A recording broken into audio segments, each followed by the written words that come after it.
موسیٰ علیہ السلام کا زمانہ تھا اور ایک لڑکی کی موت ہو گئی۔ جب لڑکی کی جان نکل رہی تھی تو اس کی ماں بھی وہیں پر بیٹھی تھی اور سارے لوگ لڑکی کے ارد گرد تھے۔ لڑکی بہت زیادہ خوبصورت تھی، بہت زیادہ حسین و جمیل تھی، لیکن جب اس کی روح نکل رہی تھی تو اس کا چہرہ بگڑنے لگا، اس کے چہرے کا رنگ تبدیل ہونے لگا۔ لوگ دیکھ کر حیران رہ گئے کہ اتنی حسین و جمیل، اتنی خوبصورت لڑکی، اور موت کے ٹائم جب روح نکل رہی ہے تو چہرہ بگڑ رہا ہے، اس کی شکل جانوروں کی طرح ہو رہی ہے۔ جب لڑکی کا چہرہ بگڑتے دیکھا، اس کی ماں دوڑی اور حضرت موسیٰ علیہ السلام کے پاس گئی اور کہنے لگی، حضور ایسا ایسا واقعہ ہے کہ میری بیٹی بہت زیادہ خوبصورت ہے، حسین و جمیل ہے، لیکن آج جب اس کا آخری ٹائم آیا ہے، آخری وقت آیا ہے، روح اس کی نکل رہی ہے، اور جیسے ہی اس کی جان نکلی تو اس کا چہرہ تبدیل ہو گیا، اس کا چہرہ بگڑ گیا ہے، نحوست بھرا چہرہ ہو گیا ہے۔ حضور بتائیں یہ کیا معاملہ ہے؟ تو حضرت موسیٰ علیہ السلام نے فرمایا کہ مجھے یہ بتائیے، آخر وہ کام کیا کرتی تھی؟ اس کا ایسا کیا گناہ تھا کہ جو تمہارے سامنے وہ کیا کرتی تھی؟ مجھے بتاؤ، جب تک نہیں بتاؤ گے جب تک کیسا پتا چلے گا؟ تو وہ خاتون کہنے لگی، حضور وہ 5 گناہ کیا کرتی تھی، 5 گناہ کیا کرتی تھی۔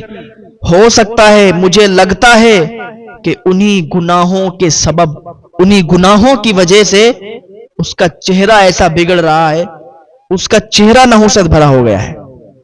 حضرت موسیٰ علیہ السلام فرمانے لگے کہ کیا کرتی تھی مجھے بتاؤ۔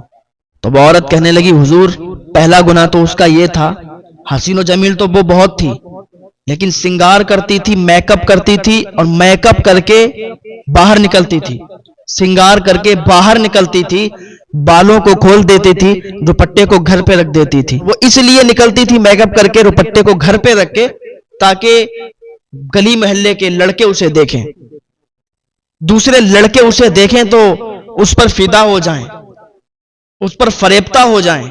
اس وجہ سے وہ سنگار کر کے اور گلی محلے میں نکلا کرتی تھی بالوں کو کھول کے، تاکہ دوسرے دیکھ کر اس کی تعریف کریں، لڑکے اس پر فدا ہو جائیں۔ اپنی سہیلیوں میں جا کے باتیں کرتی تھی ادھر ادھر کی کہ دیکھو آج میں گھر سے نکلی تو آج مجھے اتنے لڑکوں نے دیکھا، ایک نے تو یہ کہا، ایک نے تو یہ کہا، بال کھلے تھے، کوئی کچھ کہتا تھا، کوئی کچھ کہتا تھا، دیکھو تو میں حسین کتنی ہوں، خوبصورت کتنی ہوں۔ تو ایک تو اس کا یہ گناہ تھا، اور حضور دوسرا اس کا گناہ یہ تھا کہ جب وہ نکلتی تھی تو میں اسے روکتی تھی، میں کہتی تھی بیٹا ایسے مت جایا کرو، گلی محلے کے لوگ تمہیں دیکھتے ہیں، آوارہ لڑکے تمہیں دیکھتے ہیں، تم پر غلط کمنٹ کرتے ہیں، تم کو غلط کہتے ہیں، اور تم ایسے جاؤ گی تم پر گناہ پڑتا ہے، اور اللہ کا عذاب بہت سخت ہے، اللہ تعالیٰ تمہیں معاف نہیں کرے گا، تمہیں عذاب دے گا۔ تو جب میں یہ کہتی تھی تو مجھے وہ گالیاں دیا کرتی تھی، اور گالیوں تک کی محدود نہیں رہتی تھی حضور، وہ مجھے کبھی کبھی تھپڑ بھی مار دیا کرتی تھی، اپنی ماں کو مارتی تھی، لیکن وہ میری بات نہیں مانتی تھی، پھر بھی وہ جاتی تھی، اور جب میں اس کو یہ کہتی تھی کہ عذاب پڑے گا تو وہ کہتی تھی اگر اللہ تعالیٰ عذاب دیتا نا تو پہلے ہی جب میں گناہ کرتی تھی، جب میں نے پہلی بار جرم کیا تھا، گناہ کیا تھا، تو اللہ کا عذاب تب آتا، یہ تم کیا کہتی ہو کہ اللہ عذاب دے گا؟ نہیں دے گا، جب میں نے پہلے گناہ کیا تھا تبھی اللہ عذاب دیتا، اگر تب نہیں دیا تو اب بھی نہیں ملے گا۔ اللہ اکبر۔ کہتی حضور میں اس کو سمجھاتی تھی کہ تجھے ابھی چھوٹ ملی ہوئی ہے، اللہ چھوٹ دیتا ہے اپنے بندوں کو، ابھی سدھر جا ورنہ وقت ایسا آ جائے گا کہ تو عذاب میں مبتلا ہو جائے گی، کیونکہ اللہ کی پکڑ بہت سخت ہے، جب اس کی پکڑ آتی ہے تو پھر کوئی نہیں چھٹا سکتا، اللہ نے چھوٹ دی ہوئی ہے۔ تو وہ مانتی نہیں تھی حضور۔ اور اس کا تیسرا گناہ یہ تھا کہ وہ نماز نہیں پڑھتی تھی، نماز اس لیے نہیں پڑھتی تھی، کہتی تھی میرا میک اپ خراب ہو جائے گا، میں نے ابھی میک اپ کیا ہے، ہر وقت میک اپ میں رہتی تھی، ہر وقت بناؤ سنگار میں رہتی تھی، کہیں ادھر جا رہی کہیں ادھر جا رہی، کہتی تھی مجھے ٹائم نہیں ہے، اس لیے نماز نہیں پڑھتی تھی کہ میک اپ نہ خراب ہو جائے۔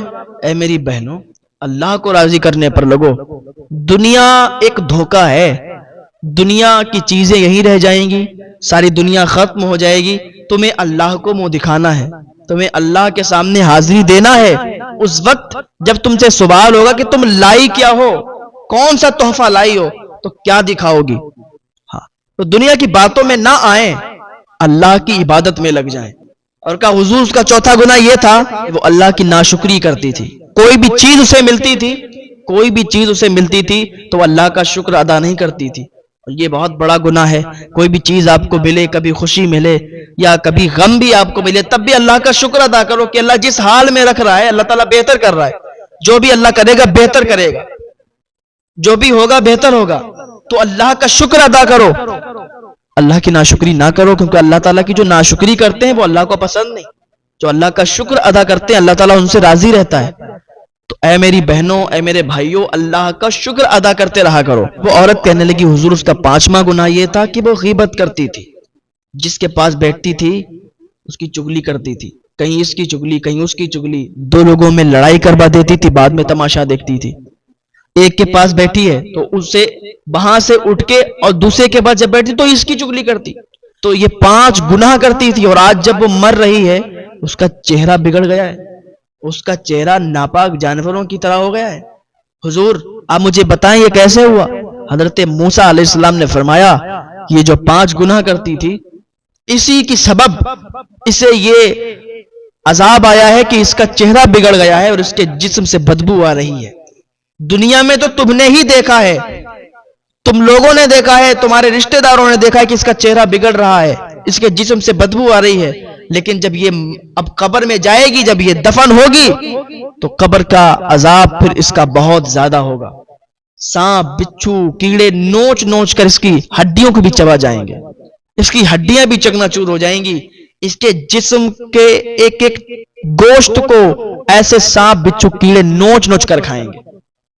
اور پھر ایسا نہیں ہے کہ پھر دوبارہ اسے موت آئے گی، وہ ایسی تکلیف ہے کہ وہاں پھر موت تو آنی نہیں ہے. ایک بار اگر مر گئے تو پھر دوبارہ مرنا نہیں. آدمی کہتا ہے کہ چلو بھائی ایک بار مرنا ہے، موت آئے گی دیکھ لیں گے. جب قبر ہوگی، قبر کے اندر جائیں گے اور جو وہ کیڑے مکوڑے نوچ نوچ کر کھائیں گے تو تکلیف ہوگی، موت نہیں آئے گی. یہ مت سوچنا کہ وہاں جب زیادہ تکلیف ہوگی تو مر جائیں گے، ایسا نہیں ہے، بس تکلیف دی جائے گی. تو اللہ کی بارگاہ میں توبہ کرو. اے میری بہنوں، اے میرے بھائیوں، اللہ کی بارگاہ میں آ جاؤ، توبہ کر لو. اللہ تعالیٰ تو ایک توبہ سے معاف فرما دیتا ہے. بس اللہ کی بارگاہ میں سچی توبہ کرو، اپنے گناہوں سے معافی طلب کر لو، اللہ تعالیٰ معاف فرما دے گا. ہاں ورنہ دنیا میں ہی آپ نے دیکھا ہوگا کہ لوگوں کے کیسی شکلیں بگڑ جاتی ہیں، لوگوں کے کیسے چہرے بگڑ جاتے ہیں.